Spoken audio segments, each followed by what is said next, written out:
This podcast is brought to you by RYYZN Make Life Work Out, a health and self-development platform dedicated to helping busy, everyday Kiwis manage their physical health and upskill their mental well-being. Through sharing relatable and practical content from health practitioners, as well as showcasing interesting stories from interesting people. For more shows, content, events, and coaching, head to our website, www.ryz-workout.com.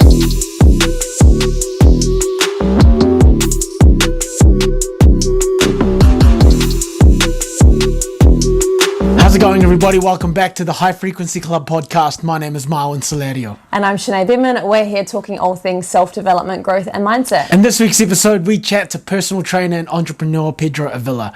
He shares some crazy stories about being chased by the Italian Mafia, how he helps his clients redefine what health and wellness means, as well as his immigrant story of moving to New Zealand with very little English and very little money. Pedro also shares the catalyst behind his mindset shift from being very money focused to becoming more passion driven, and how this flourished into creating his ideal lifestyle. And lots of discussions around how you can simplify your health and wellness. And we even taste test one of his products right here on the show. His product Soul Hug is a collagen drink. So hear what Sinead Bidman has got to say about it. Someone who doesn't drink anything other than water.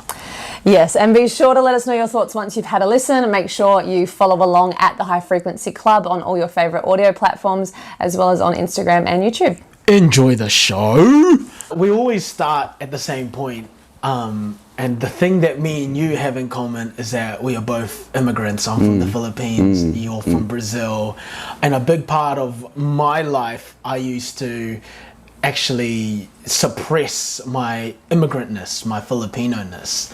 But once I started to really embrace it, I started to really fall in love with who I really am, and started to really appreciate the journey that the people before me, aka my parents, sacrificed for me to be here.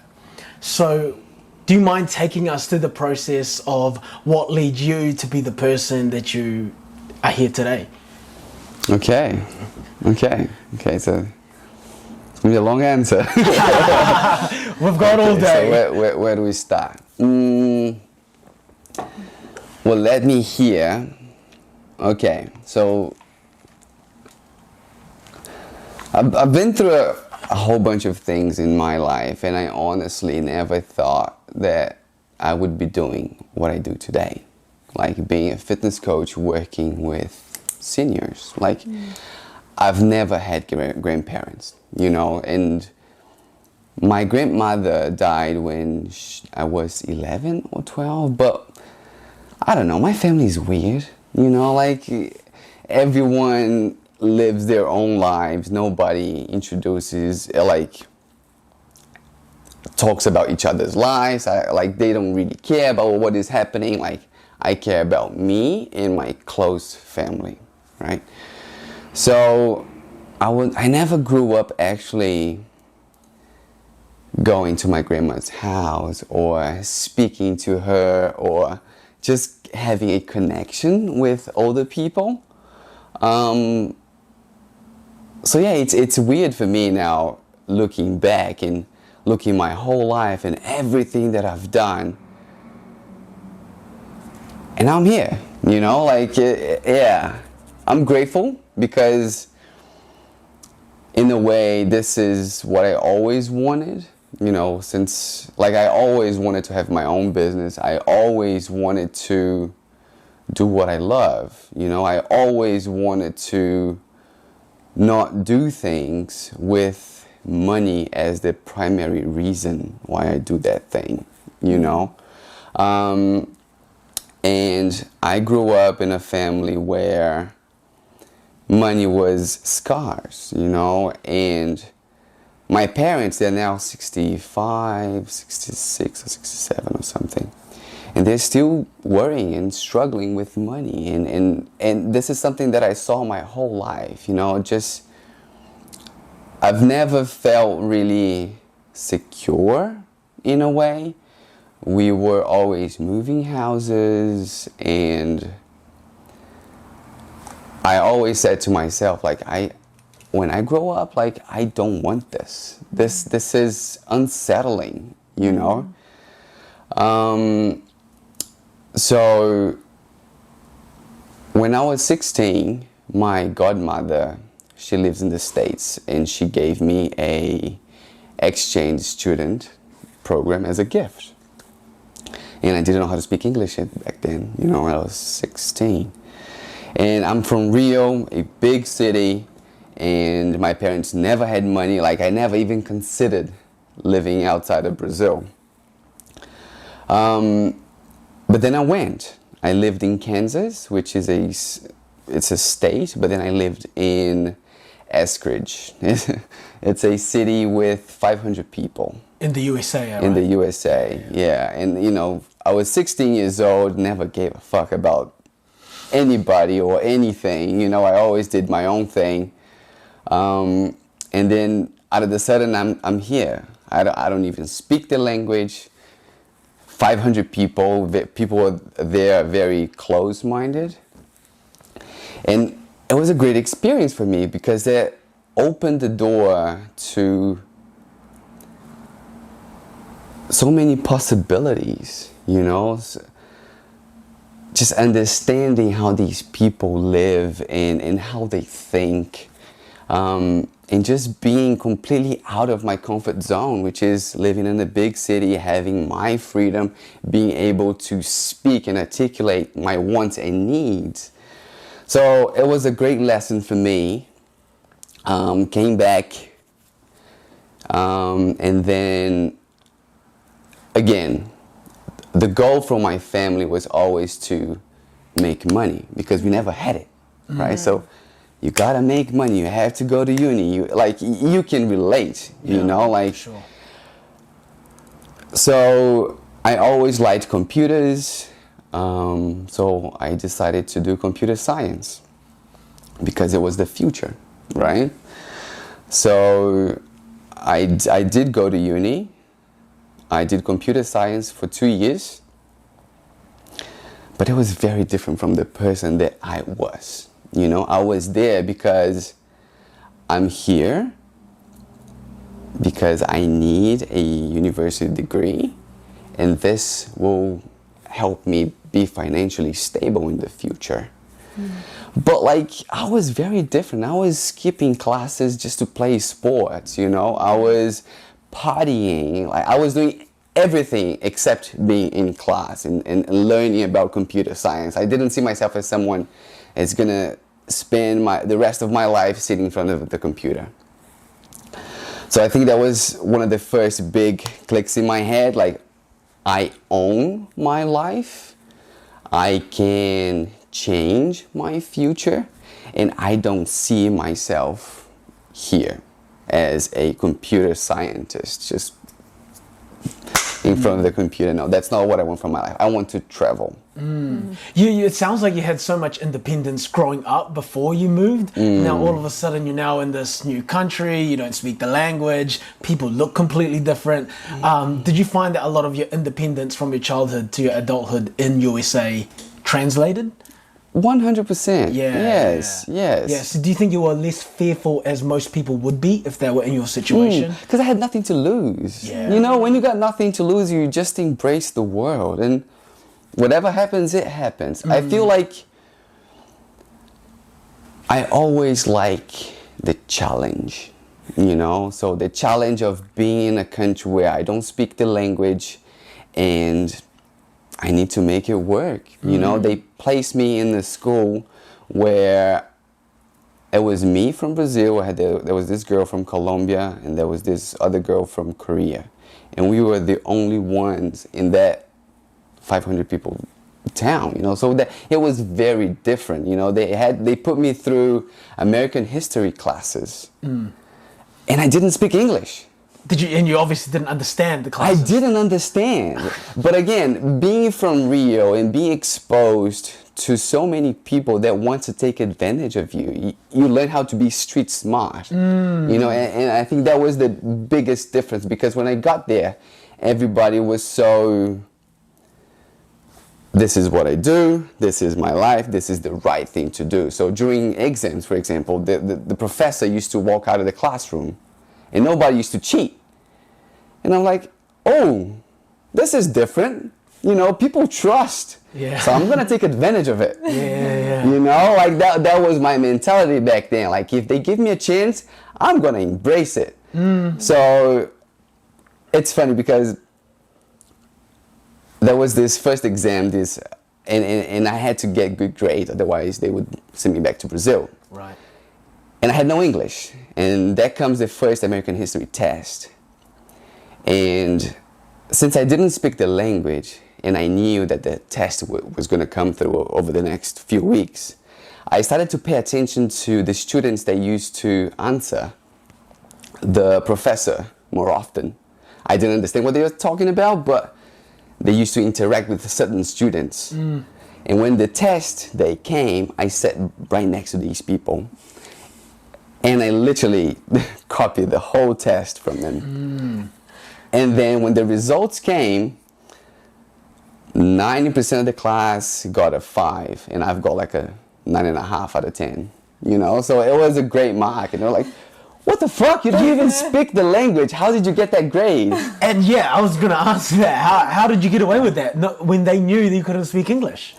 Well, I did because that's what they knew about me. You know, like He was a smart guy. maybe he's a smart guy. I don't know. Maybe he's faking. I don't know. Yeah. But then the second test came along, and I did the same, and I got a great grade. So over 3 tests, you have to have a minimum of 18 points, right? Test 1, I got 9.5. Test 2, I got 9. So I got the 18 points. Test 3, the professor was like, let's see if you actually are this clever. So he put me on the table facing the wall, like alone. I got a 2 on that test. So they caught on. They caught on, but I already passed it. And they couldn't prove that I cheated. Yeah, You right, know? yeah. But that was my mentality back then, you know. And then, it's I don't know. Brazil, it's a different country, man. Like it's like you have to be smarter than everyone, otherwise people will just walk all over you. Yeah. You know, and I can't say that that's wrong, but that's not right. But that's just how people just how it is, live, right? how it is. You know, like people have other priorities there. Yeah, I think I can relate from a Filipino standpoint because there it's all about survival rather exactly. than thriving. It's about survival. How are you going to put food on the table? How are you going to get money in your pocket? So you're going to take every opportunity.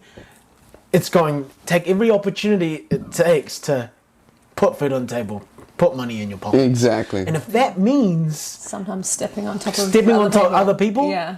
and that's not how they see it. No, how they see it no. is I'm going to eat or you're going to eat. Yeah. Yeah. And I need to eat. Yeah. I need my children to eat. That's how they see it. You know, to them it's a rational thought. You know. So now, so I came back from the States. I went to that uni computer science thing. Didn't like it. I wanted to travel. My dad said, "Okay, you want to travel? So you're on your own." So I worked for this cruise ship. I worked there for like 5 months because I could work and travel at the same time. Many histories, like so much history. This is still in America? No, I came back from America, went to uni in Brazil, Got it. did computer science there. Got it. Didn't like to do that, wanted to travel. Got it. So I dropped out of college, Yeah. got into this cruise ship thing, and I worked for 5 months. Because again, I didn't have the money to travel, so I'm gonna travel while I work, you know? So I always had to come up with creative ways to do what I wanted to do because I never had the money to actually pay for these things. So it was crazy because in Italy, we've been through a few rough patches where Mafia tried to kill me and shit. What? What is that story? We want to hear that story. For sure. It's just it's dumb. It's literally dumb. Now looking back, thinking about it, like, man, you were dumb, right? What happened? What happened? Like, so we had to the cruise ship used to go around the Mediterranean, right? So, say Barcelona, and then Naples, and then Palermo, and then there was another 3 or 4 cities there. But every day of the week, we were back into the same city. So back then, the iPhone 4 just came up. And I was at this LAN house talking to my parents back in Brazil. And when I was walking out of the LAN house, there was this guy selling iPhones, and I saw this car being towed right behind him, and he came up with this story saying, oh, my car is being towed, you know, like, I need your help, I need to sell my phone, do you want to buy? And I'm like, man, I have like 200 euros, you know, because that was pretty much my salary for the whole month, and I needed to eat, I need to live with that money. But then I thought, what are you selling? And he showed me 2 iPhone 4s and something else. How much do you want? And he was like, 250. I got 200. Each one costs 200. I can make money off of this. You know, I'm from Rio. You know, I'm super smart. You're hustling. You know, I know what I'm doing, man. So I went to the boat, got the 200 euros, came back, and he was there. So he was like, 250. I'm like, man, I only got 200. And he was like, are you sure you don't have anything? And I'm like, nah, man, that's all I have. And they're like, okay. So I saw him taking the phone, put inside the box, closing the box. He put inside this this plastic bag. He put 1 knot on the bag and was handing to me. I gave him the money, I took the bag, and we just went different ways. Yeah. But as I was crossing the road, I tried to open the package or the plastic bag. But I noticed that there was like 7 or 8 knots. And I remember, I saw only 1 knot when he was, you know, doing it. So I tried to open, I couldn't open, and then I, you know, ripped it all off, and the box exploded out of my hands in the middle of the street, and there was no phone. There was a water bottle inside. You're joking. Yeah. My legs started shaking, and You didn't see him put the phone in the... didn't, man. It is a whole thing that, like, the Italian Mafia actually does that shit because every single day of the week, a different cruise line stops at that port. Right. So they take advantage of all the tourists. Yeah. And they do, it's like a magic trick. Yeah, it sounds it. Yeah. Anyway, and I was fooled. Yeah. You know, like, no!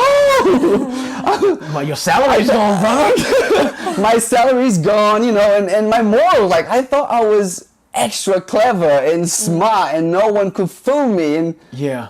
there you go, here I am. So the box blew up, and then what? Water fell on the floor, and I looked back, the guy was not there anymore. He left. So I came back to the ship, and I spoke with some guys. I'm like, you're dumb, man. I told you about it. You shouldn't even try to mess with these people. They're from the Mafia. They're going to kill you. They're going to, like, fuck them. You know, like, I'm going to get my money back. So I was working at the pool when I found his sunglasses. So I took him. And then there was this other guy that used to work with me. Huge dude. So I'm like, man, I need your help. And he was like, what do you want? So I need you to be my bouncer, pretty much. So next week, we're gonna stop in Palermo, and we're gonna look for the Mafia. I'm like, what the fuck? No, just don't worry about it, man. You don't have to do anything, but I just want you to be there. You know, because you're huge, and I don't know. Insurance. Exactly, right? So I'm gonna give you this if you help me. He was like, sure, I'll go. I spoke with this other guy. He also got fooled, and he lost $200 or 200 euros at the time. Anyway, so this strategy was like this. We're gonna walk out of the boat. We're gonna walk around the city, and whenever someone stops you and tries to sell you a phone, we must have a code. So we all understand what is happening. And the code was like a stretch above your head, you know? Yeah. So it was a triangle shape. I was in front and the 2 guys were in the back. And we're just walking around the city. And we were walking for like an hour. And nobody from Mafia on site. And then we're about to give up, going back to the boat. to the ship. And then this guy just parked his scooter right in front of me. And he brought a conversation like, oh, tattoo, Brazil, cruise ship, do you want an iPhone? And I'm like, ding, ding, ding. Legs start shaking, heart start pumping. And I'm like, sure. So he hopped on a bike. He got out of the street. He went to this alleyway, a very tiny alleyway. It was that kind of dark. It was very dodgy. And he just went through with his scooter. And I looked at the guys. They were like kind of far, like 100 meters away from me. But I could see them and like, let's go. So I went there and the guy parked his scooter, lifted the seat, got the bag. He had like 3 iPhones there. And there was an alleyway, maybe 50 meters alleyway. And then I was with 2 phones on my hand, and my 2 friends just got into the alleyway. And the guy looked at me, looked at the phones, looked at them. Do you know them? And I'm like, nope, no idea. So they kept on getting closer. The guy was getting anxious. He was like, do you know them? Like more angry now. And I'm like, no, I don't know them. And they got very close, like 5 minutes away from us. And like, you know them. He took one of the phones from my hand, put it in his pocket. And the 2 guys just got to us, right? Yeah. And I had the other one on my hand. And when he came to grab this phone, I kind of slapped his hand. And he looked at me with big eyes. And I looked at the guy like, man, it's time to fucking run. And then they're like, what? Don't ask, let's just go.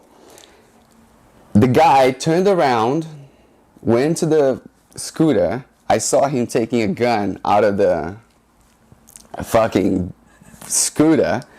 And like, man, like zigzag, don't run straight, zigzag, zigzag along the alleyway. So that's what we did. I was desperate. When I am desperate, I run, man, and I run fast. It all makes sense why you're such a fast runner now. Yeah, yeah. Flashbacks. Exactly. So I ran in zigzag and went straight to the boat. And you know, there's like a bridge where you get into the boat, and there's a little door. And I was there just looking, waiting for these 2 guys, and no sign, no sign of them, like no sight. They're not even close. 10 minutes passed, I couldn't see them. 20 minutes passed, I couldn't see them. 30 minutes, 1 guy came through. Like, damn, okay. What's up, man? I'm in you. And he was like, oh, you ran too fast. I couldn't run, so I hid myself. Okay, so you're here now. You're safe. What about the other guy? I don't know, man. He couldn't run, so he stayed behind. Oh my God. And we had a shift, you know, like I had to get back to work. 4 hours later, worried as fuck, like, man, I killed someone. Oh my God, what am I doing with my life? He came through. And like, bro, what the fuck? Like, what took you so long? And we're like, man, the guy called his friends. There was like 3 or 4 scooters just going around looking for you. And since I couldn't run, I hid at this cafe. And I was just watching them going and looking for you. And when they kind of went away, I came back to the boat. Holy shit. So my advice to you, Pedro, don't come back. So next week when we stop the boat here, don't go back into the land. Stay in the boat. Wow. Lo and behold, next week, I was there. I was just looking from the top of the boat. There was like 4 guys waiting for me to get out of the boat. And I didn't, I stayed there because they can't get in. Of course. So, yeah, and then I ended up selling the phone. I got my money back. I paid the other guy. Everything was square and even, and yeah, like that was one of the stories. Yeah. That is fucking crazy. I'd be shitting myself. But I mean, when I was younger, I didn't think through. Whatever the world throws at me, I'm gonna sort it out. And that's been my mentality. Yeah. So yeah, I came back from from working on the boat, and then I did another 3 different universities, like exterior commerce or logistics, and then business, and then I worked as a sales rep, and I was 20 years old, and all my colleagues, they were on their 35s and 40s. And being a sales rep in Brazil is very competitive, so I learned a lot of tricks or how to cheat to make more money. Because that was my environment, you know, and I bought a bike by kind of selling beer that didn't belong to the business. So you stole beer. I didn't steal it because the thought was something like this: if you sell 10 boxes of beer, you can give 1 box for free, but you can use that as a discount, so the client can purchase more beer. So I thought, okay, I'm not gonna give anything. I'm gonna keep that 1 extra box for myself. So I sold 100 boxes. I got 10 free boxes that I could just give away. I sold those 10 boxes as well. And I bought the bike from that. Yeah. So, and then I worked in the bank. And then when I was at the bank, I saw this manager with 15 years of experience being fired because he had too much experience. I don't know, man. I went through this moment when I thought to myself, what am I doing? You know, like, I'm doing all this shit that's not taking me anywhere. You know, like, I'm spinning in circles. You know, I can't be on a organization for too long because they might fire me because I have a lot of experience. So what am I doing with my life? You know, I don't like the environment. I'm not proud of the things that I've done. I think it's time to change. So I sold everything I had and I came to New Zealand. No money, didn't know anybody. I had $2,000 on my pocket. I can drink the same. Of course, man. Karen, $200 in your pocket. $2,000 in your pocket. Came from Brazil to New Zealand. Why New Zealand? Why did you choose New Zealand? So I knew that I didn't want to stay in Brazil because everybody that I knew was just spinning in circles, and my family's not rich, you know, so nobody can actually help me go up to the pyramid. I had to climb myself up there. And when you don't have money or network, it's really hard, you know. So I said, you know, I'm going to try that in another country. So I made a short list, and I had to choose between Ireland, Australia, and New Zealand. Ireland is cool, but if I want to be there long term, it's extremely hard. You know, I have to apply for visas and stuff, and I might not even be able to be a resident there. Australia, same thing. Every year I would have to buy courses so I can have a visa, so I can keep on living there. Like, nah, that's kind of a waste of time and money. So New Zealand at the time sounded like the easiest place to get residency. So that's why I came here, and then I went straight to Queenstown because Queenstown doesn't have a lot of Kiwis. So when you apply for a job, the immigration kind of has to give you that job, because the immigration in New Zealand works like this. If you're an immigrant, if you're applying for the same job as a local, as a Kiwi, they will give the job to the local. The Kiwi? The Kiwi. Okay. Because they're from here, right? Yeah. So Queenstown doesn't have a lot of Kiwis. So when you apply for a job, you're competing against other immigrants. Yeah, was it you that told me that a third of the population Yeah, you guys were talking about that. in Queenstown are Brazilians? But that was like 15 years ago. Oh, right. Yeah, nowadays it's different, but still have a lot of Brazilians there. But anyway, I went there because it was just easier to get the first visa. So I worked for when I got here, it was so different, you know, like New Zealand is a bubble in the world, but then Queenstown, it's like an inception. It's a bubble within that bubble. It's very different, you know. How so? the beauty of it. Yeah. The lifestyle. Sorry, the lifestyle. Yeah. Like, you can have a minimum wage job there and live a nice life. You know, it's It was cheap back then, was it? Because kind I hear of. it's fucking expensive now. Yeah. It's But not like, now. even here, even nowadays in New Zealand, if you get a job at McDonald's, right? Because that was my first job. I got my visa through McDonald's. I was earning, was it $12 or $13 an hour? Yeah. I was doing 40 hours a week or something. That's about, say, $500, right? I was paying $200 on rent, another $150 on food, and just drinking and spending all the rest and partying. You know, like, for me at the time, it was a great life. And New Zealand kind of allows you to have a good lifestyle where you can only rely on yourself. I was comparing that to Brazil because I think this is the main difference between these two countries. Like, in New Zealand, you can focus on yourself and on your life and what you're good at. In Brazil, it's not enough. You know, you always have to be watching over your shoulder. Interesting. The government does not help you. Yeah. There are so many different factors that influence the person that you are or where you want to go. But anyway, back to Queenstown. I lived in a camping ground because I spent all my money in partying on the first 2 weeks. I went bungee jumping. I went all out.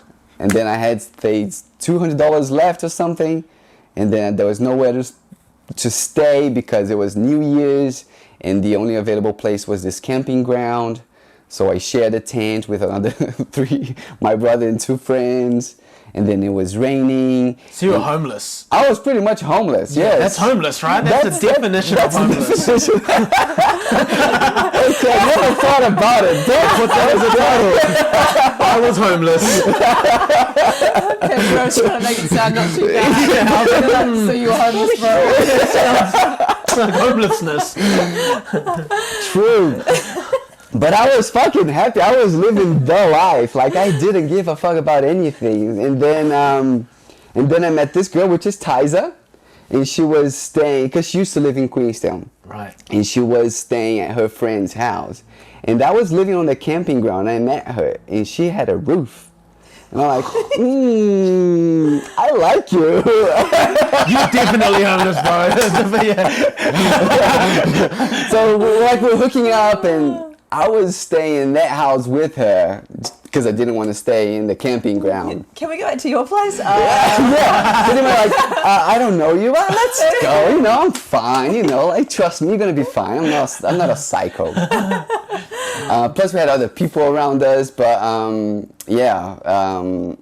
so anyway, that was Queenstown, and then it was too small, and then Brazil and New Zealand has this agreement where they make 300 working holiday visas available every single year. So it's very competitive. You have about 5 to 6 minutes to apply and to get that visa because whole Brazil is applying for that visa. Yeah. So you have to be quick, and I managed to get that visa. So I came to Auckland, and then because my goal was to get my residency sorted and improve my English. Because if I want to live in this country, they need to be able to compare me with a local Kiwi, you know? Because I have no chance. So English is the least of what I can do. Yeah. So I came to Auckland, worked at this aluminium factory, and then I did this electrical service technician course because it was on the short skill list. And that would give me a pathway to residency faster. So I studied that. I worked for Test and Tag, which is just driving around Auckland testing TVs and computers and shit. But that job would give me a residency. Yeah. And then I worked there for like a year and a half. And then Tyza said, you know what, like, why don't you apply through me? I was like, yeah, cool. Apply through me? Like apply for the partnership, Got it. the partnership Got it. visa through her because I wouldn't be restricted to a job. Yeah. I have more options. And this is like, but you are restricted to the relationship. Exactly. Yeah, got exactly. it. Exactly. So I got that visa through her, and then I started working in construction. And I was more organized than the other people. They gave me more opportunities, and then I got residency through her. I worked in construction for say 2.5 years. I end up as a site manager, which was pretty cool. After 3 years that I was in New Zealand, I was comparing myself to when I arrived. Working for McDonald's compared to site manager. It was a great lifestyle. I was earning good money. Yeah. But I was miserable. Like waking up on a Tuesday, wanted to call in sick. What were you miserable about? The job. You didn't like what you did? No, I was there for the money because that was my driver. That was what I learned from my family. You have to do what pays you money, and that was my only goal. I need to find a job that's going to make me money, that's going to give me some financial freedom or security or whatever you want to call. And I kind of had that, but I hated the job. And I found myself in a place where I was 27 years old. I didn't like what I was doing. And then Tyza, she's always been a designer, and she's always been a creative. She always knew what she wanted to do. She wanted to have a career, but money was never her driver. And that concept for me was very strange, very foreign. It was very different from my upbringing. And then I said, you know what? I'm going to give it a try. I'm going to try to do something that I am passionate about. And let's see how that goes. And she was very supportive. She was there every single step of the way, which is fucking amazing. Like when you're someone needs to make your life a little easier, right? So I dropped everything. Again, I had to start over. I tried to apply for a few jobs in gyms, but no one accepted me. No one gave me opportunities. Why do you think that is? Because I had no experience. And I have a thick-ass accent, But you had a PT certificate? I did this online course. Got it. But it was shit. Yeah. It was shit. But it was something. It was the first door towards a world that I was beginning to explore. Yeah. I really want to go back to that. Come back to that, sorry. But what I want to go back to is you being open to this new idea that earning money doesn't mean it's at the expense of your enjoyment. Because that was something that was, I guess, new to me at some point in my time too, until I figured out that my dad really loved what he did and that's how he made money. I always thought in order for you to make money or in order for you to succeed, you had to suffer, right? And then through talking to a coach and a therapist, that was just a limiting belief within myself, right? And I know before when we were starting this earlier in this conversation, you said that money was scarce back then. At what point, what was that journey for you where you were like, you know what, is it personal training that's going to bring out the passion in you for you to then make money? I think that's my question. No, it's good. Yeah. So, that was a long-winded way. Yeah, that was a long-winded way. I was really just trying to figure out that point where you were like, you know what, I am going to try find my passion to make money, and what is my passion? So I always loved sports. Right. So I was always very active, and learning a new sport for me, it comes quite easy. So on my spare time, I've always been studying about nutrition and exercise and everything related to health and wellness. But I never made the link between that hobby and a career. Like I never thought that I could use that as a career. So when I was, especially towards the end of my time in construction, I was thinking of what can I do? What do I love? What do I like? And personal training was the clearest path for me, you know. And in New Zealand, you don't have to go to uni through 4 years, you know, to become a PT. You can do a course and get started. Yeah. So like, cool, like, sounds good to me. I'm gonna try that. But overcoming that mental barrier of I will do this because it makes me happy, because it makes me feel good, instead of this is what's gonna make me money. That was a completely different mindset. That seems an easy choice, but then once you have your whole life behind you with the same mentality of you gotta make money, you have to work. If work is shit, just keep on pedaling, but make money, make fucking money.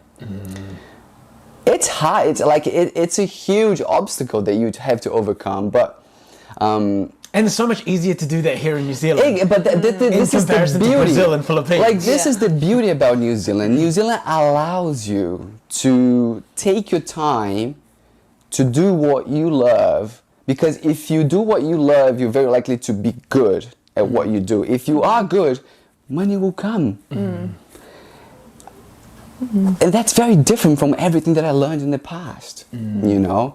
So I was exposed to this new concept at the same time I was living it. So then I tried to apply to work for a few gyms. Nobody wanted me.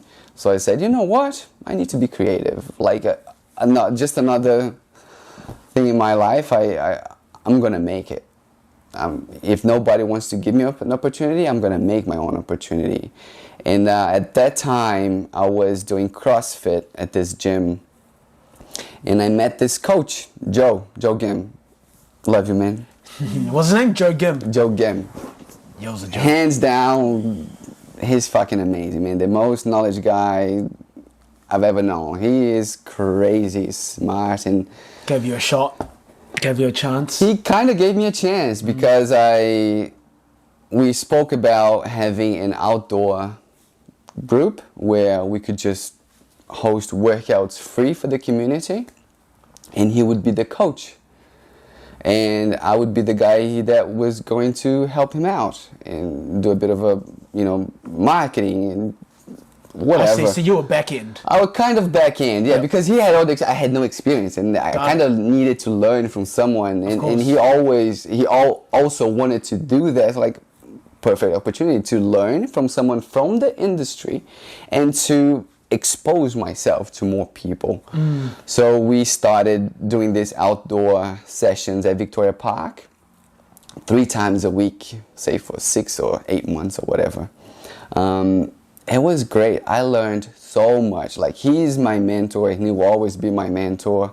And I'm very grateful that I found him. Were you getting paid during this? No, it was free. I see, yeah. Because this really highlights the importance of being mentored and taking like an unofficial internship at something that you're going to be passionate about, even if it means sweat equity, not being paid for it, but you get to learn. Exactly. A lot of people are like, oh, I'm not going to get paid even though it interests me. Nah, I'm all good. And then we'll still repeat the same shit. Yeah, and it's part of, like you said, your development and getting experience in that field or that area to then be able to probably apply for. Or we'll move up the ranks type thing. Yeah. So how were you paying your bills while you were just giving your time for free? So I managed to save some money when I was in construction. Yeah. That allowed me to have 3 months without pay. Yeah.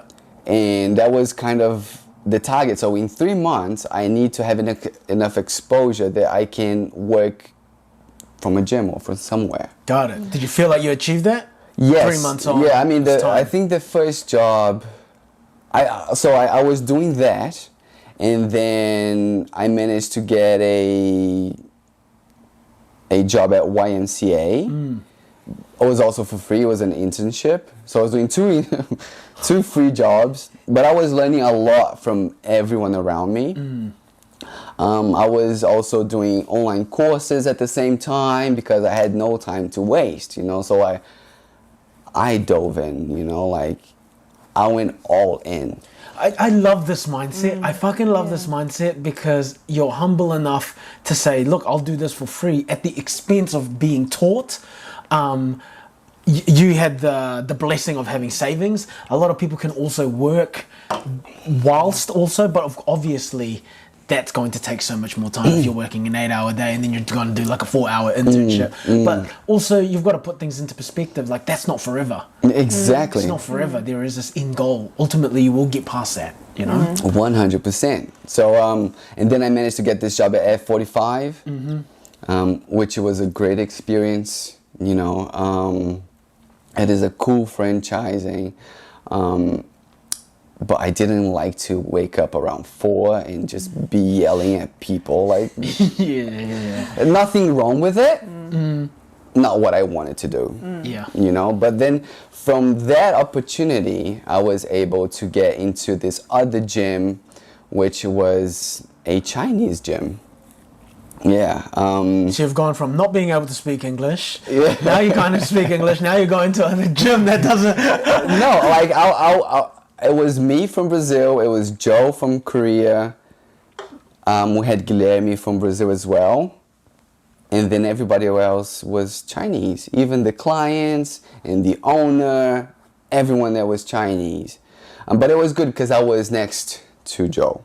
I was still learning from him a lot. Like, he sped up my knowledge immensely. So I'm very grateful, man. Thank you. Well, what's the 3 biggest things that you learned from Joe?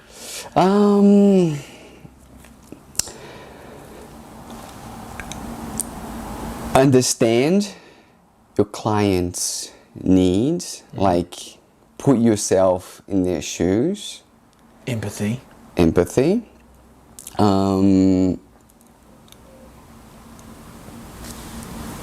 Work on not have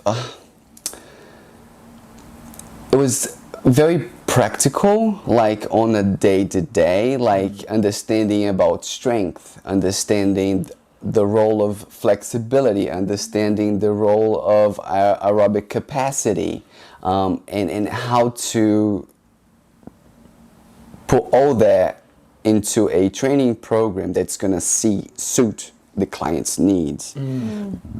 So it's pretty like a holistic approach. It was very different from those online courses that I was doing. You know, the online course, all courses are just information. Exactly. The real art is being able to relate that information to every individual. You know, how does this information relate to the individual rather than how does this individual fit into the info? You know, does that make sense? So and then I was working from this Chinese gym. I met some pretty cool clients. I learned how to speak a few words in Mandarin. And then I landed the first senior client, which their parents from this client that I had. She's Chinese, she has her parents here. And she asked me if I could train her parents. I'm like, yeah, sure. But they don't speak English. They only speak Mandarin. And I knew 10 words in Mandarin. So I was coaching them with Google Translator. My God. My God. Again, you find a way to make it work, man. That was my mentality my whole life, you know. So, how did you create that patience? I once had a client who also only spoke Mandarin, did not speak any English, and those sessions were meant to be 1 hour and they felt like 2 hours. Because a big part of what I like about personal training is the conversations that I have. And I couldn't do what I was passionate about. It was literally just the exercise. Show, do, rest, show, do, rest. And I didn't have enough patience for it. We didn't last the whole block. I was like, I need to find someone who is going to be better suited for him, who will, you know, where he can get the most out of this experience. Because it's not fair for him that he's with me when I'm not being able to give him my all. Where did you find the patience? Or what was your perspective? Honestly, man, like after the email that you sent, and you talked about where does the patience comes from, got me thinking, because I never thought about it in that way, in that perspective. You never thought that you were being patient? Not really. Interesting. No. Interesting. Yeah. I think the same thing as a physio. Like I've obviously worked with from kids, adults, and geriatrics or elderly. And yeah, whenever I see the work that you do, I'm just like, fuck, he's got so much patience. Because I know, again, if I had a demographic of people that I could choose to work with, like it was definitely heartwarming, like they're lovely, but I found like I did have to be so much more like patient, because they're always a lot slower to learn task or requiring a lot more assistance, and I was always having to sort of take my time. It wasn't as easy as, you know, some in their 20s or 30s where it's like, cool, do this, sweet, moving on. Yeah. I don't know, like, so I kind of skipped a few steps along the way getting to the senior part, right? Because I worked for City Fitness for 2 years, and I was just another regular PT there. But when I got to City Fitness, I felt like I needed to stand out somehow. And during the pandemic, I started to study and dive deep into the roles of flexibility and understanding more about fascia and how can I benefit my clients adding these components to the workout. Because I feel like a lot of personal trainers, they only focus on the strength aspect of it or the cardio aspect of it, and they stop there. And getting into City Fitness, I said, okay, no, I need to have something different. You know, there was this guy who trains athletes. This other girl used to be a gymnast, and like this other one's a boxer. Like, what am I doing that's different? Like, why would clients choose me instead of them? And that kind of led me to this path where exercise for me, you know, it's about longevity, you know, and that's, and the reality for 85% of the people that are there trying to exercise is that they don't have time to exercise. Exercise is not their priority, you know, like they do exercise because they know it's important, but it is already something that they need to do as an extra step on top of everything that they need to do on their routines. As if it's a separate chore. It is a separate chore, you know, like, so flexibility, it's something that people are not doing enough. You know, a lot of injuries could be prevented if they were a little more flexible, if they had more mobility, if they focused on strength and flexibility at the same time, not just one or the other, you know. So I was kind of going towards that. And flexibility is something that you have to be patient. You know, it's not something that in 30 seconds is going to get better. Yeah. You need to breathe, you need to be present, you need to understand, you need to feel it. And from working with older clients, I said, okay, like it's cool, but it's not challenging enough for me anymore, in a way. Older clients? Clients over 40. Got it. You know, like they are closer to our reality. But some people just are fucking annoying, you know, and yeah, I get it. We're humans. Yeah, we're humans, and I didn't want to deal with these people. You know, like I felt like I don't know. I've never had grandparents, and my train of thought was I don't want to wake up at 5 a.m. to coach classes and then come back to the gym late in the afternoon to coach more classes. Like seniors, they have a lot of time. You know, like I see. That target market also fitted how you wanted how your schedule, exactly, how you want to live. Interesting. Exactly. Yeah, a 60-year-old is not going to wake up at 5 a.m. No, they don't Yeah. need that, and I didn't want that. Yeah. So Interesting. during that time, I began to think about, okay, so how do I want my life to be? Yes. What are the steps that I need to take now to shape the life that I want and to achieve the life that I want in the future? So kind of shifting my target audience towards seniors, it was a way that fitted the life that I want to live, like waking up around 7, you know, having a workout, having that morning for myself, having a few clients. I can charge more because it's senior. You know, there are many PTs working with seniors as well, so that makes me the exception. I can work less hours and make as much money as someone doing 20-25 hours a week, you know, and then I have more time for myself. I see fitness, I've always seen fitness, yes, it is my passion, it is something that I want to do, but it is a stepping stone. Because I always wanted to have my own business, but it was very shallow. I linked business with money, and that was it. And I tried so many things, so many businesses, failed them all, which is good. You know, I learned a lot from it. So what is business now to you? If business was business equals money, what is it now? Extension of myself. Vehicles to be able to express who you are. In society, you have to be good at something. Like, what are you doing that it's contributing to society? Rather than, I'm going to make something because I can sell for something else and I'm going to make money out of that. Like, it's fucking shallow. It works. Yeah, it can work. But it's hard. Yeah, on that, I think we have a deep intrinsic need to feel like we are part of a tribe, and to be a part of the tribe means you are contributing to something. And to me, that's what business is: to be able to solve other people's problems, and you get compensated for it. Exactly. So, what problems does your tribe have, and can you solve their problems by creating a product or a service?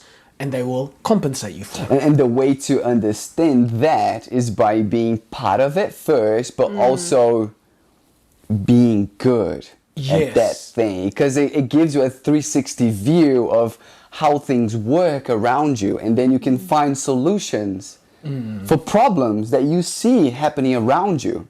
But you have to be good at that one thing. Yeah, especially now in this world, I'm finding society, current society rewards the man or the woman who is highly skilled at something. You can't be, I mean, if you can be mediocre and just glide by, if that is how you want to live your life, that's Cool, fine. there's nothing wrong, yeah. However you define success is fine.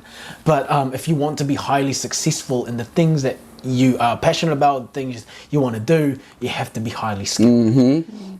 Because I feel like if you're doing something for money, especially the entrepreneurship journey, it's a very windy road. You know, there are so many obstacles, and It's not linear. no, it's not. And if you are there for the money, you will come across barriers that you need to overcome. And sometimes these barriers are huge.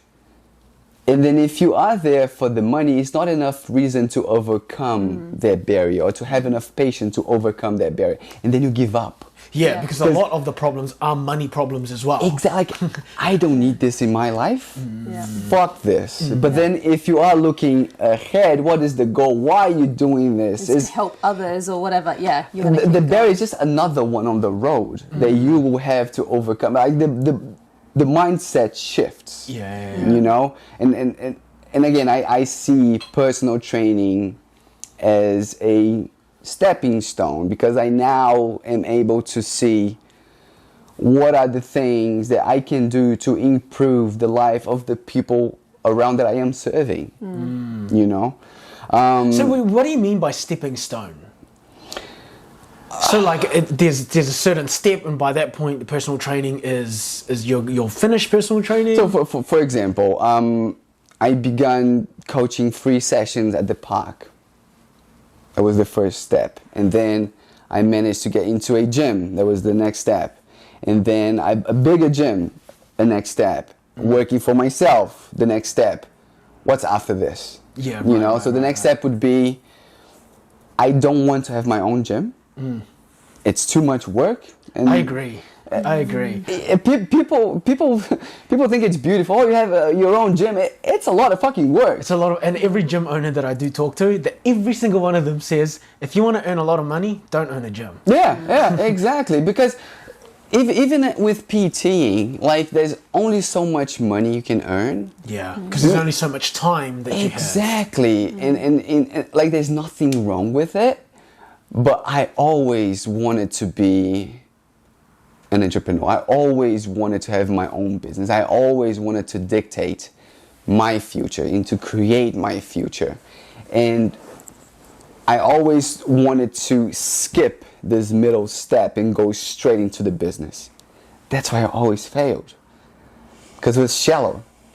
Now that I am good at something, and I know I am fucking good at what I do, you know, and this gives me the foundation to now take on to the next step, which is creating product, a physical product, a online product, you know, whatever, but create something that I don't need to trade my time for money. Do all these products and services that you're creating all fall under like one brand? Is it the Pedro Avila brand? No. I feel like nowadays, we are, not nowadays, but we are our own heroes of our own stories, right?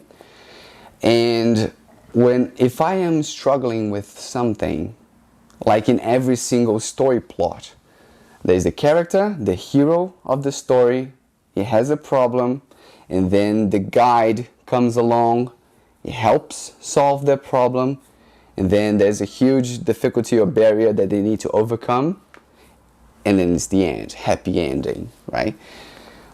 I see clients in the same lens. They are their own heroes. They want to have a happy ending. I am the guide. My businesses are the guides. Now, if I am positioning myself as Pedro Avila, it is not the person, another hero conflicting with their internal hero. I can be the guide, but subconsciously they think, I'm never gonna be as good as Pedro because he's my coach. So creating a brand, a medium, a space where the brand gives you all the resources you need so you can be the best. You're not competing against anyone. It's just yourself. So I'm trying to create brands where I disassociate my name, Pedro, right, and I only use my knowledge behind those brands to power the individual so they can achieve what they want because they are the heroes of their stories. Yeah, because you can still build a brand and still part of the service is to help them build their own autonomy, right? Yeah.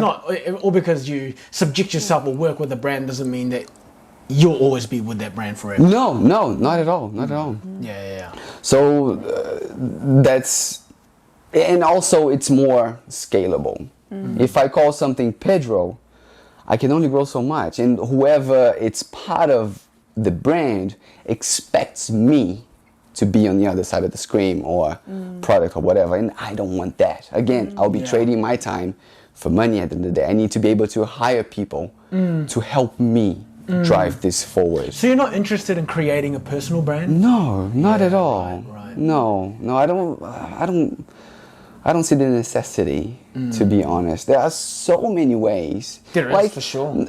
Like Nike, Apple, like they're great examples. Like it doesn't have to be a person, but you can have thousands of fucking amazing human beings, you know, to help you in that, to go that direction.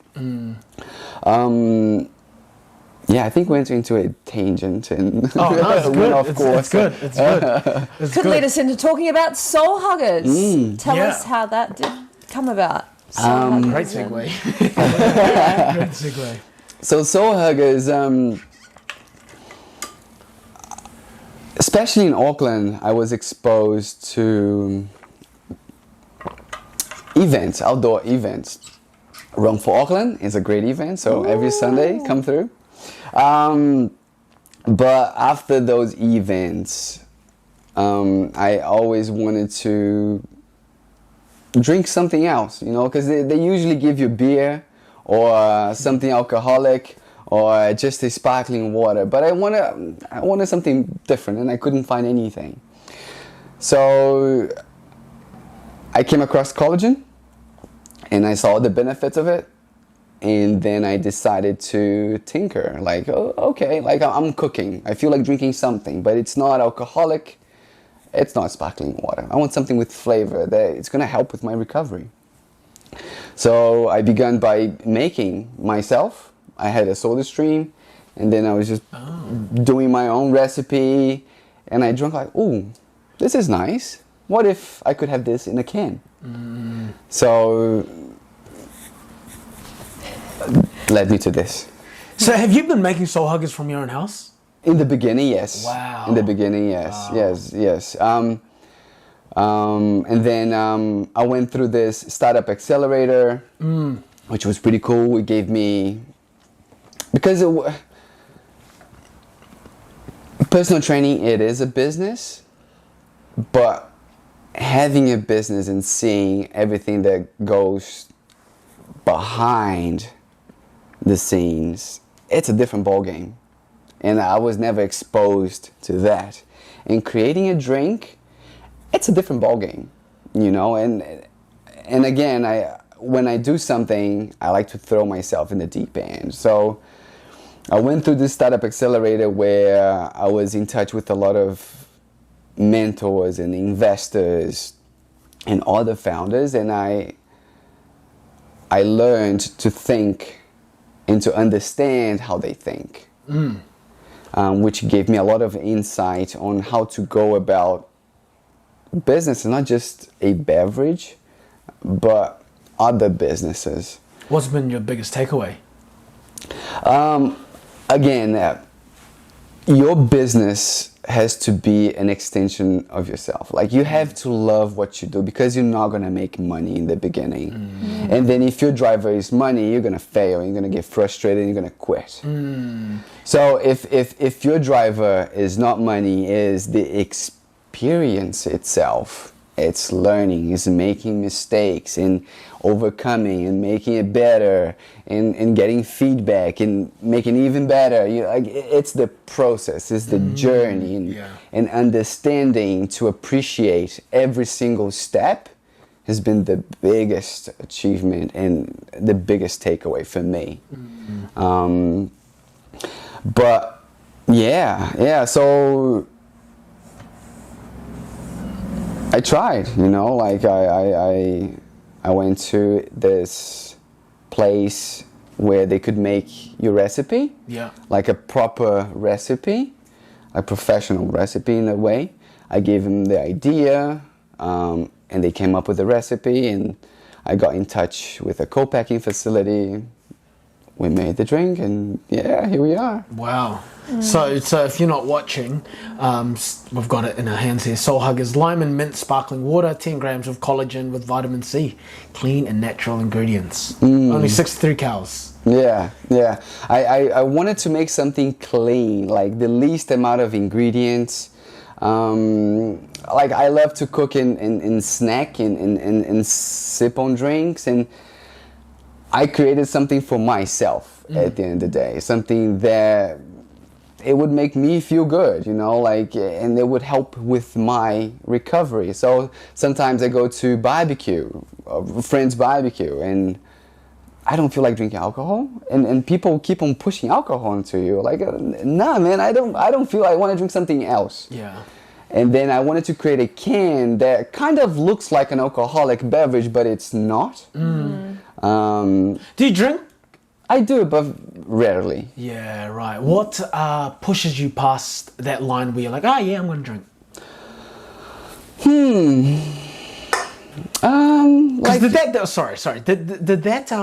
Or is it the same in Brazil? Like New Zealanders and Australians are heavy drinkers generally. Brazil is huge. Oh, yeah, oh so my it's the same. god! Like, yeah, because I feel So like it never gave you a culture shock being like, holy shit, these people Kiwis drink. love to drink. yeah, but it's very common. Like in Brazil, it's kind of expected.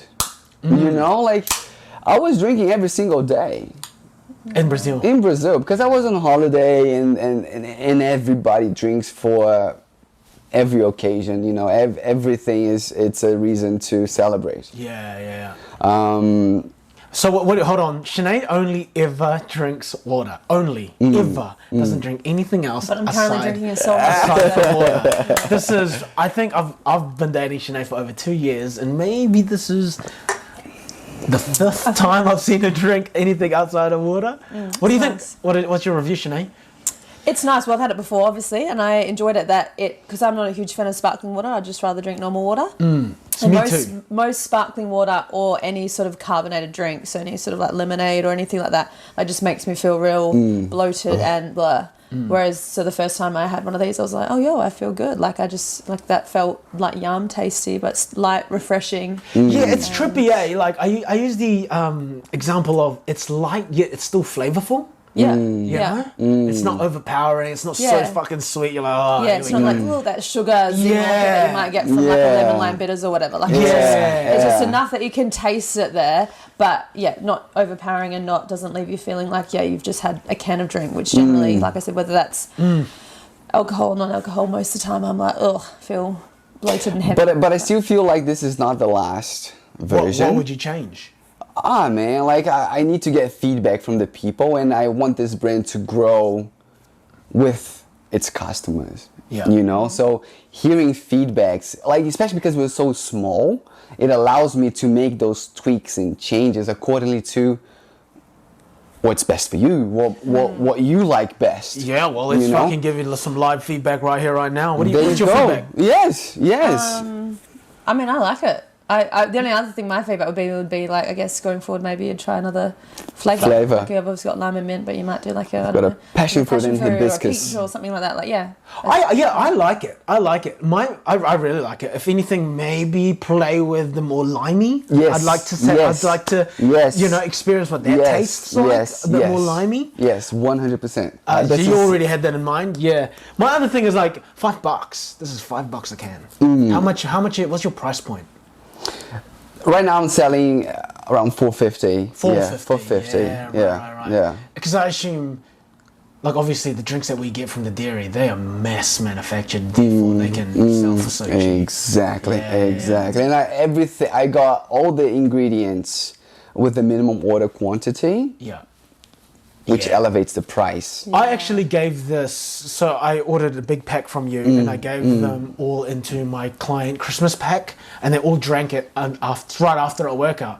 And they said the exact same thing. They were like, fuck, that's refreshing. This is so good after a workout. Yeah, like I feel like people nowadays are becoming more health conscious, and they don't want just what's expected. I feel like they want more. Like for example, apps. You know, apps became so popular because you can do 3 or 4 different things in one place. Yeah. So everything is a little more, I'm going to put this, concentrated in a way. Yeah. So with products, my viewing for the future is that, yes, people will prioritize what is healthy. Yeah. And what makes them feel good, but if they could have added benefits to it, why not? Yeah, for sure. Like for example, I want to launch moving forward a protein where you can add to your savory food, you know, because people struggle with protein intake. Yeah. So if you're vegetarian, you're very likely not getting enough protein on a daily basis, right? So why not add protein to your rice and beans? Yeah, trippy. Right, like whereas I said if you've just got chocolate flavoured protein, you're only going to add that to your smoothies or... Exactly, and I see a future where we have more and more products developed to make our day-to-day life easier. Yeah. You know, because I feel like the whole society is going towards that path where they want more time for themselves. Yeah. You know. Yeah. And people are realizing, especially the more health conscious people, Yeah. you need time for yourself. Yeah. You know? And another thing that I'm in the market for, why I enjoy things like this drink, is I've really cut back on drinking, but I don't like having nothing in my hand when I'm out at drinks. I'd rather not be there. Yeah, I don't know what it is. I need something in my hand. Hold your other hand. You know, and I don't want it to also just be water either, you know. So I've actually been buying the 0% pals because one, it looks like I'm drinking with everyone and no one questions it. You know, he's on the pals, but really they're the 0%ers, you know. So yeah, things like this really help. Yeah. So I mean I really want to. I don't want to stay restricted to a physical product. I want to move on to like online product as well. And again, integrating in a way where I can work with other fitness professionals and come up with ideas and products that will really benefit people that are using it. What kind of online products are you thinking? So my goal is to create this 360 business concept where we have a physical product and an online product and a presence that is equally important on these both things. So this other business that I'm doing, I'm working on this online training. It's more like an online coaching for women that are suffering with back pain. So it's something very common, you know.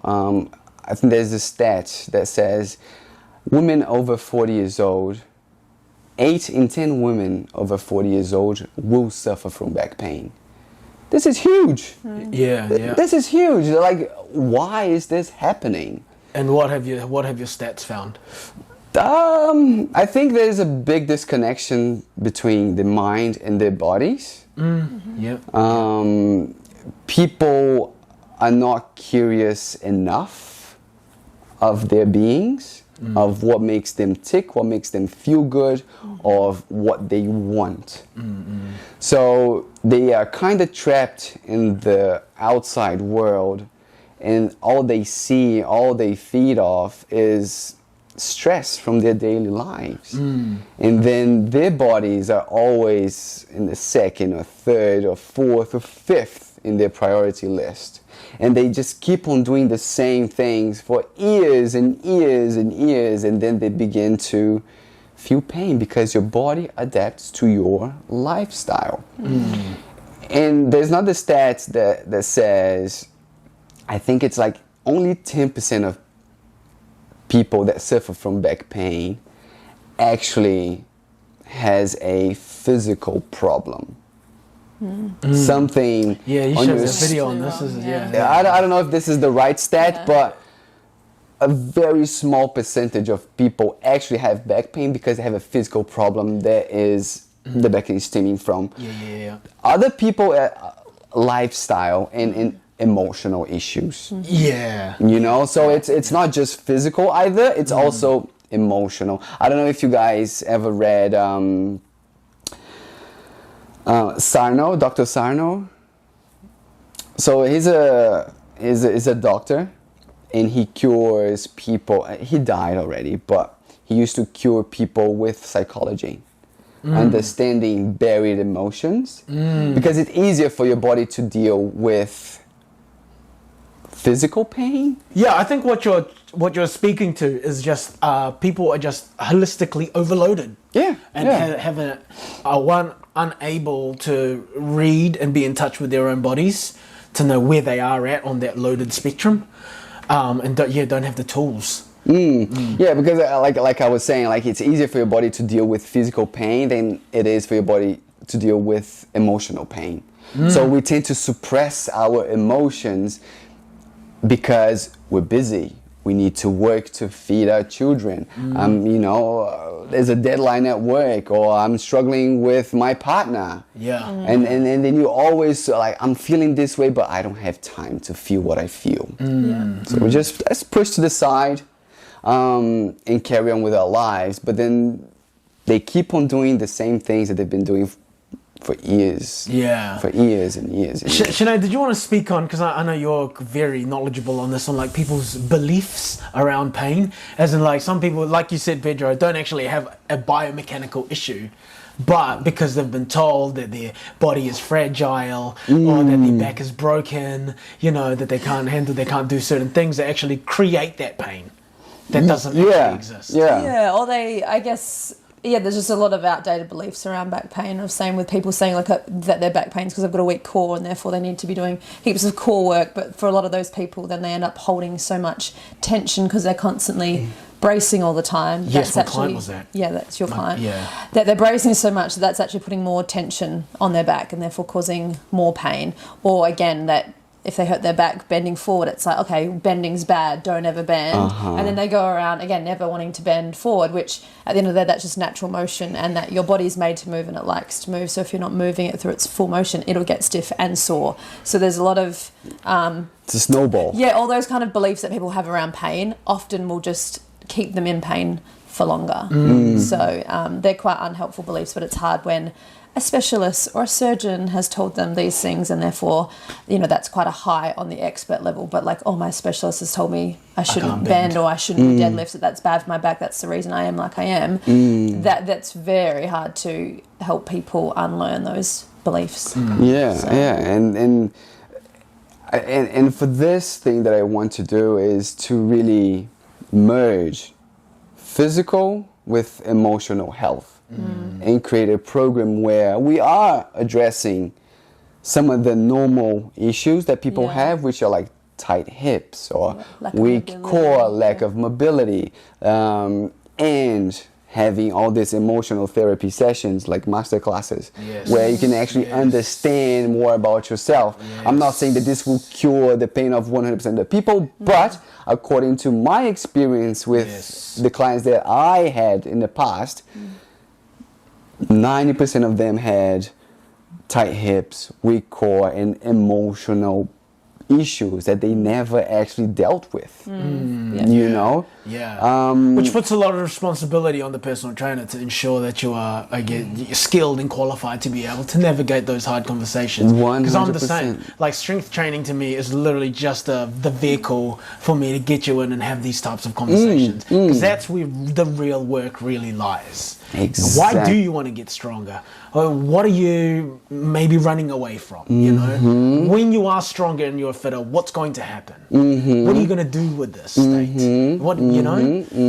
But this is another thing. Like, another reason why I kind of went away from training people around our age is this idea that I want results quick. Because everything that we do nowadays is quick. We need a quicker phone. We need things in our lives that makes our life easier. So therefore, I have more time for myself, which is not wrong.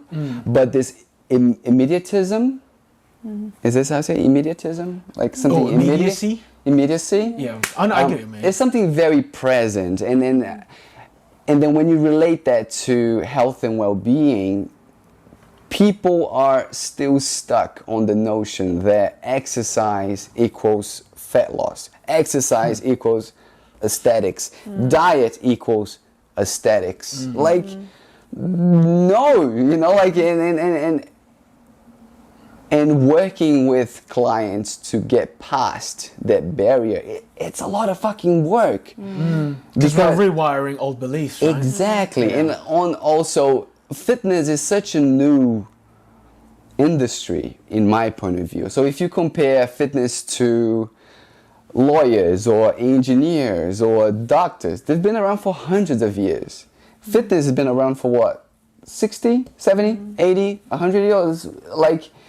So there are lots of beliefs that will change in the future, but we are on its infancy And people are still, like, for example, our parents, my parents, not my mom, my father specifically, they see exercise as a way to lose weight. They see exercise as a way to look better. And that's it, right? Now, I am training older people because they don't really care how they look. They just want to feel good at the end of the day. And that is very much in alignment with who I am, with the reason why I exercise. You know, for me, exercise is something that you have to do for the rest of your life. Yes. You know, so like, I'm not a dentist, but I know that I need to brush my teeth. You know,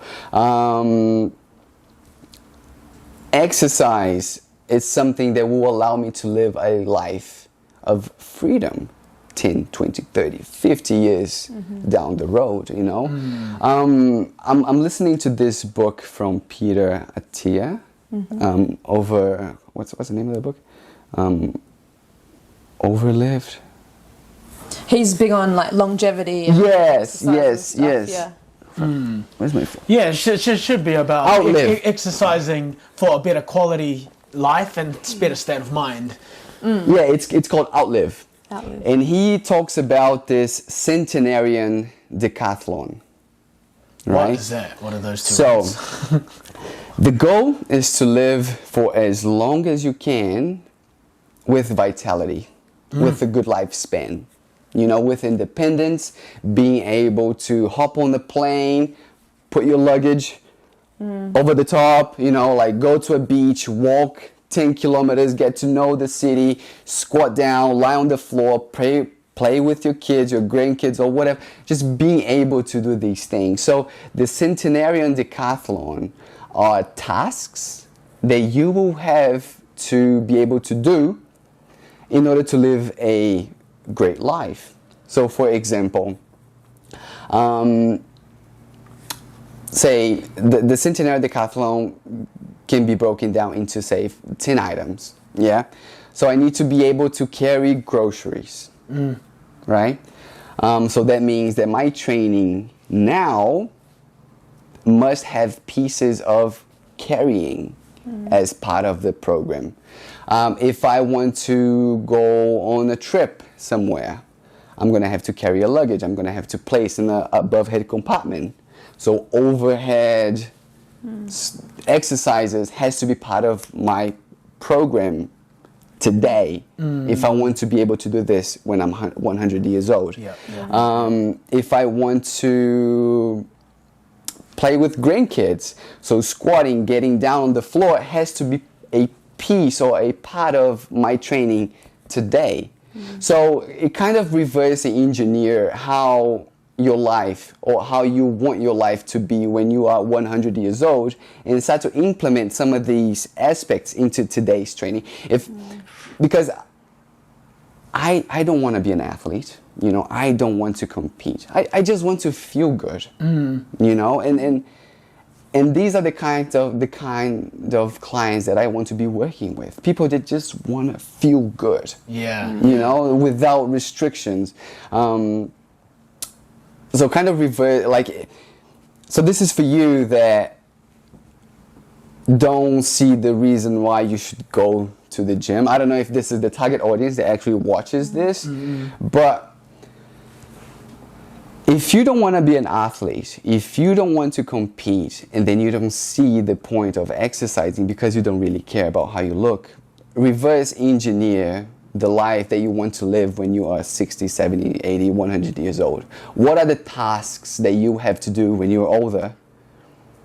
Identify those tasks and implement part of your training program. So, yeah, I also think if you just focus on the 6 primal movement patterns of bend, push, press, lunge, squat, and pull, like you target all your muscle groups, and those are everyday movement patterns that you'll do for the rest of your life 100%. anyway. So if you just include 6 of those 6 primal movement patterns in your training program, load them up, progressively overload through time, you'll live a strong, relatively healthy life from a performance aspect. Yeah, and I feel like people overcomplicate exercise and health and well-being. Like, I agree. No, like you don't need to engage on a diet to be healthier. You don't have to exercise 6 times a week to be healthier. No, like take a step back. You know, if you exercise twice a week, it's better than nothing. Yeah, it's better than one. Exactly, Sure. right? In over a year, you can have so much progress, you know, and again, it doesn't have to be an hour. It can be 15 minutes. It can be half an hour. Now, the progress that you get from these 2 sessions a week will drive your motivation to keep on moving, to keep on doing. And again, having that body-mind connection of and understanding what makes you feel good, it's enough to keep you going, because you will be working towards something that you enjoy. It's not a chore. Once you start like working out, let's say 1-2 times per week, you do it, you start to feel the benefits of feeling good. Then you start asking yourself the question, what else can I do to make me feel good even more? But what be can I curious. eat? Yeah, what Be can I fucking eat? curious. What would my sleep routine look like to make me feel good? What kind of people would I need to hang around? What would my weekends look like to keep me in this fluctuation of always feeling good? And try shit out. Try shit out. Yeah, what you enjoy in this phase of your life, you might not enjoy. Like I have gone through phases of loving strength training, hating strength training, loving boxing, just maintaining boxing. You know, I used to hate running. Now I fucking run every week. Same. I never saw myself as a runner. Yeah. And you don't need to like running. Like I'm not saying that running is your thing. Like find what works for you. What you enjoy. End of the story. Yeah. You know, like stop listening to influences and people saying what you should or shouldn't do. Like close your eyes, listen to your body, what makes you feel good. Go from there. If it's a 15-minute walk, if you're a sedentary person, a 15-minute walk per week, it's amazing.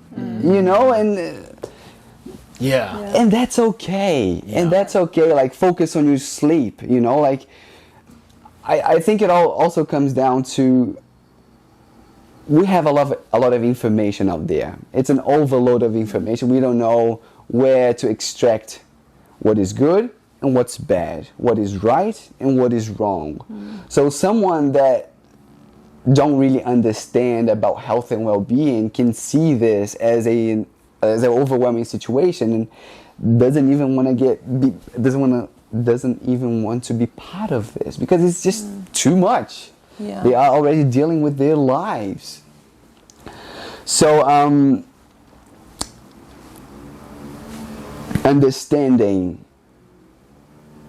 and being present and doing what makes you feel good is the right thing to do.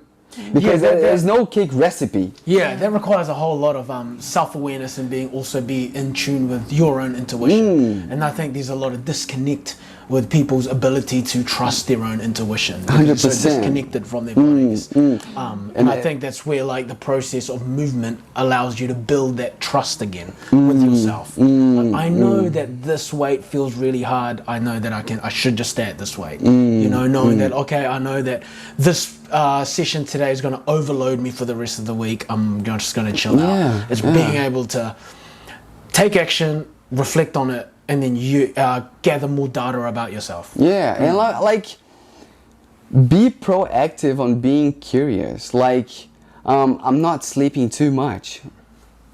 I'm gonna try to sleep, say 8 hours or 9 hours, and let's see how I feel. I felt better. I want to repeat that. Or I want to cook my own. Like I've been eating takeaways a whole week.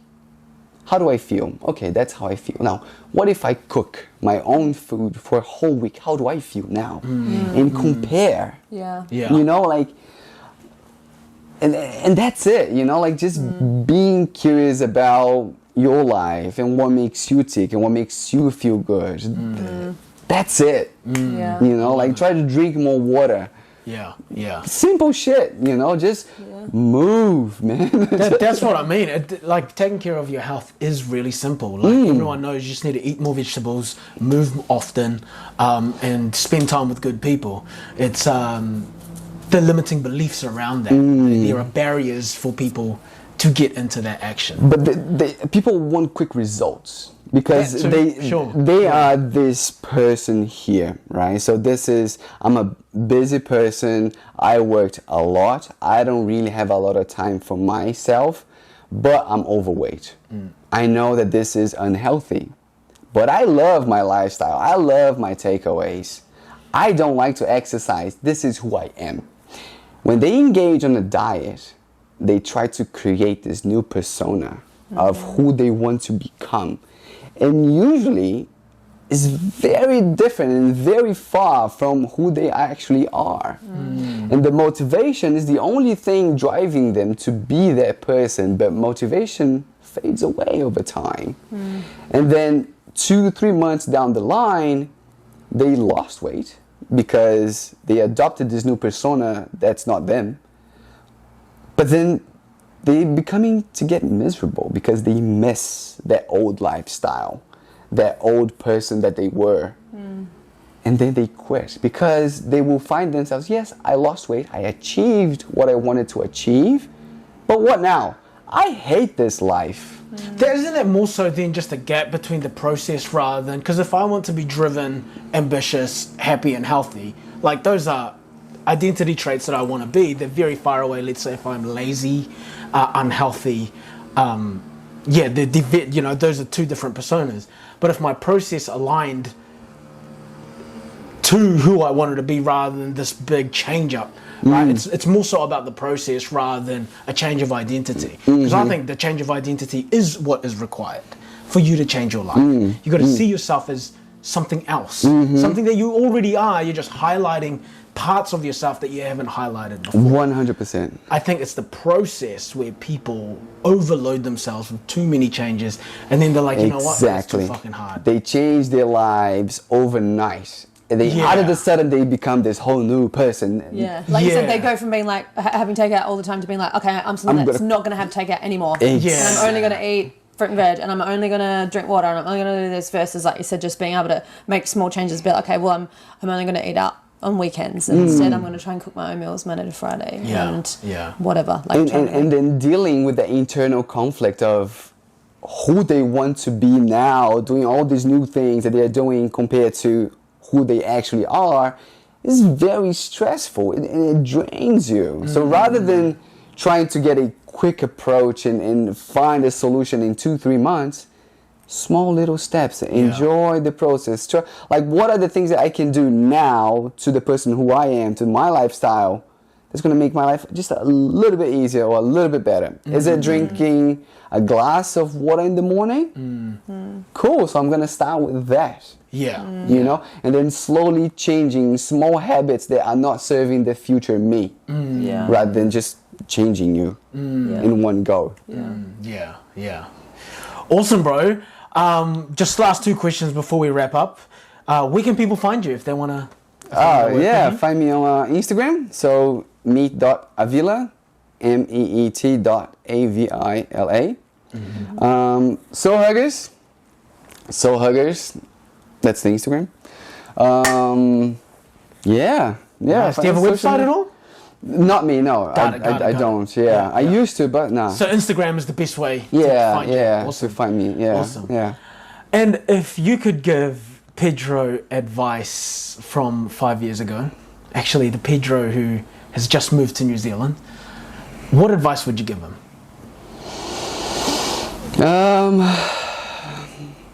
Be yourself. But also try to understand more about your emotions. Like, growing up, emotional intelligence was never something that we spoke about. Like, it was never part of my vocabulary. Like, I never really understood my emotions. I just lived day by day and did what it felt right at the moment.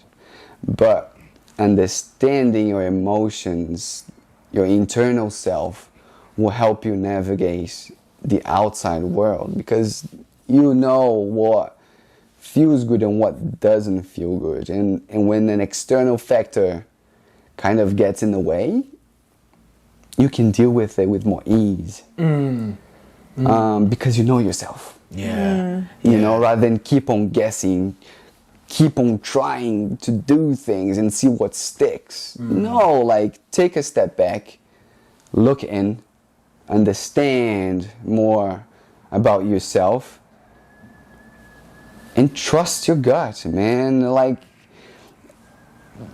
don't make choices based on fear.